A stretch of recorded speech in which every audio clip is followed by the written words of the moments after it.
Shalom jemaat Tuhan dimanapun kita berada. Selamat hari Minggu untuk kita semua.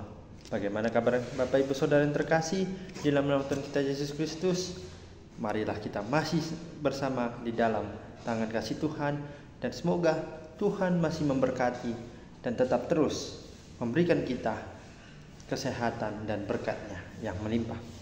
Firman Tuhan kita pada hari Minggu ini terambil dari Mazmur 149 ayat yang pertama sampai dengan 9. Mazmur 149 ayat yang pertama sampai dengan 9. Begini firman Tuhan. Nyanyian kemenangan bagi orang Israel. Haleluya. Nyanyikanlah bagi Tuhan nyanyian baru. Pujilah Dia dalam jemaah orang-orang Israel saleh. Biarlah Israel bersukacita atas yang menjadikannya. Biarlah Bani Sion bersorak-sorak atas raja mereka.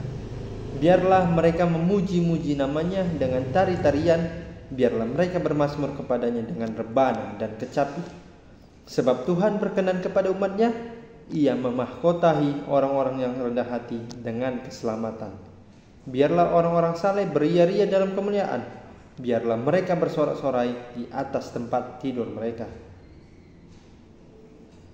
Biarlah pujian pengagungan Allah dalam kerongkongan mereka dan pedang bermata dua di tangan mereka untuk melakukan pembalasan terhadap bangsa-bangsa, penyiksaan terhadap suku-suku bangsa, untuk membelenggu raja-raja mereka dengan rantai dan orang-orang mereka yang mulia dengan tali-tali besi, untuk melaksanakan terhadap mereka hukuman seperti yang tertulis. Itulah semarak bagi semua orang yang dikasihinya. Haleluya. Sejauh ini pemberitaan firman Tuhan. Berbahagialah orang yang mau mendengarkan, melaksanakan firman ini dalam kehidupannya sehari-hari. Haleluya. Sekali lagi saya menyapa kepada kita semua. Shalom dan selamat hari Minggu untuk kita semua. Firman Tuhan kita pada hari ini mengangkat tema nyanyikanlah bagi Tuhan nyanyian baru. Sekali lagi, nyanyikanlah bagi Tuhan nyanyian baru. Bapak Ibu Saudara yang terkasih, kalau kita lihat di dalam tema kita pada hari ini yang terdapat di dalam ayat 1. Bagaimana kita bisa melihat bangsa Israel mengalami kemenangan ketika ia mengalami yang namanya yang dulunya itu mengalami penyiksaan, ia menderita, ia diperbudak oleh orang-orang Mesir, termasuk itu adalah Raja Firaun. Bagaimana kalau kita bisa menyangka kalau kita berada di posisi yang ada dialami oleh orang-orang Israel pada masa itu? Mereka pasti kesakitan, mereka pasti akan yang namanya menderita, mereka tidak bisa tidur, mereka tidak ada istirahat, mereka harus bekerja, karena itu tadi diperbudak habis-habisan oleh yang namanya Raja Firaun. Raja Firaun ini adalah raja yang keras kepala, Bapak Ibu Saudara. Dia adalah raja yang keras hati. Dia itu tidak takut akan Tuhan. Dia itu malah mengatakan bahwasanya akulah raja yang terbesar. Siapa itu Tuhan? Engkau yang menganggap Allah itu adalah Tuhan, itu tidak ada apa-apanya selain dibandingkan aku. Kalianlah yang harus tunduk kepadaku, bukan kalian tunduk kepada Tuhan kalian sendiri.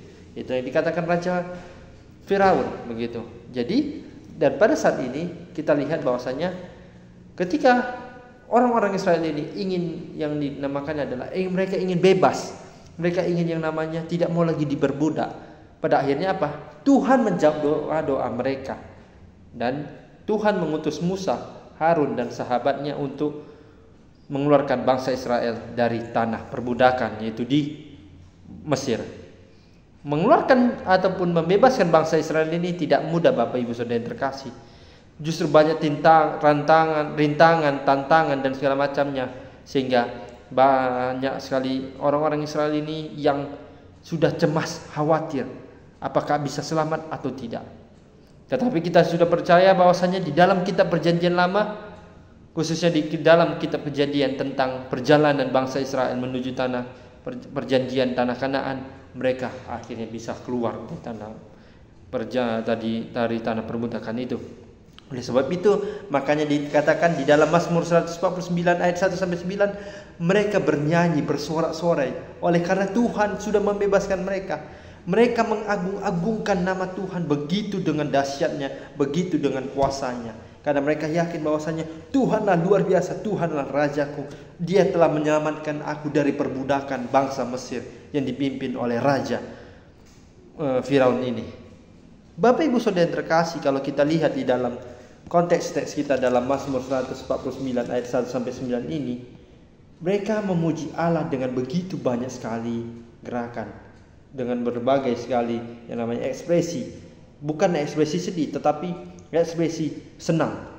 Ada yang berjoget, ada yang mengeluarkan ataupun melakukan tari-tarian, ada yang bernyanyi. Dan juga adalah mereka mengatakan bahwasanya Tuhan, terima kasih karena Tuhan sudah membebaskan kami. Makanya kan dikatakan di dalam ayat 4 adalah, sebab Tuhan berkenan kepada umatnya, Ia memahkotai orang-orang yang rendah hati dengan keselamatan. Pada akhirnya kita tahu Bapak Ibu Saudara yang terkasih, bangsa Israel, bangsa yang dipilih oleh Tuhan sebagai umatnya, menjadikan umatnya itu sebagai orang-orang yang kudus, orang-orang yang kita tahu adalah orang-orang yang murah hati. Sehingga pada akhirnya dikatakan Tuhan adalah, kalau kalian itu sudah murah hati, aku sudah memberikan kalian keselamatan. Dengan apa? Memahkotai mereka dengan itu tadi, dengan suatu ada benda yang di kepala, dengan keselamatan yang ada di dalam dirinya. Jadi Bapak Ibu Saudara yang terkasih, kemuliaan Tuhan itu sungguh-sungguh ada di dalam diri mereka. Mereka mengalami kemenangan, mereka mengalami yang namanya kuasa Tuhan itu sungguh-sungguh luar biasa pada diri mereka masing-masing.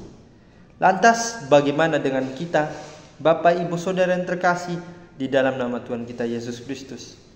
Ketika kita mengalami yang namanya penyiksaan, ketika kita mengalami penderitaan, kita jangan khawatir. Ada kuasa Tuhan yang akan menyelamatkan kita. Kita puji syukur kepada Tuhan, kita berdoa kepada Tuhan, maka Tuhan akan memberikan kemenangan bagi kita, dan kita akan melantungkan nyanyian kemenangan oleh karena Tuhan sudah memberikan kita kebebasan, keselamatan yang datang daripadanya. Bapak Ibu Saudara yang terkasih, dari kisah bangsa Israel ini memberikan kita refleksi bahwasanya kemenangan yang kita terima haruslah kita balaskan kepada Tuhan dengan cara bernyanyi kepadanya, mengucap syukur kepada Tuhan. Terkadang kalau begini, ketika kita sudah mengalami kemenangan, kita sudah lupa akan Tuhan kita sendiri. Ketika kita sudah mengalami sukacita, kita juga lupa bahwasanya Tuhan yang sudah menyelamatkan kita. Untuk itu, melalui tema kita pada hari ini, nyanyikanlah bagi Tuhan nyanyian baru. Mari kita bernyanyi untuk dalam kehidupan kita, senantiasa selalu kita berdoa kepada Tuhan, kita lantungkan nyanyian syukur kepada Tuhan saja, seperti yang dilakukan bangsa Israel. Bapak Ibu Saudara yang terkasih, melalui refleksinya adalah yang pertama, kita harus melantungkan nyanyian syukur kepada Tuhan, kita berdoa kepada Tuhan, kita mengucap syukur kepada Tuhan, dan lakukanlah apa yang terbaik di hadapan Tuhan sesuai dengan pengajaran yang Tuhan berikan kepada kita. Ingat Bapak Ibu Saudara yang terkasih, meskipun kita memiliki yang namanya orang-orang yang jahat kepada kita, kita dendam kepadanya, janganlah kita balas dengan kejahatan, tetapi kita doakan dia agar dia mendapatkan balasan yang. Bapak Ibu Saudara yang terkasih, raja-raja ataupun orang-orang yang melakukan kejahatan kepada kita, kita pasti percaya bahwasanya Tuhan akan memberikan balasan yang terbaik bagi diri mereka. Mereka pasti akan menyadari bahwasanya ketika Tuhan sudah memberikan kemenangan bagi orang yang sudah mereka hianati, mereka sudah tindas dan segala macamnya, mereka percaya bahwasanya apa yang mereka lakukan pasti itu adalah hal yang salah.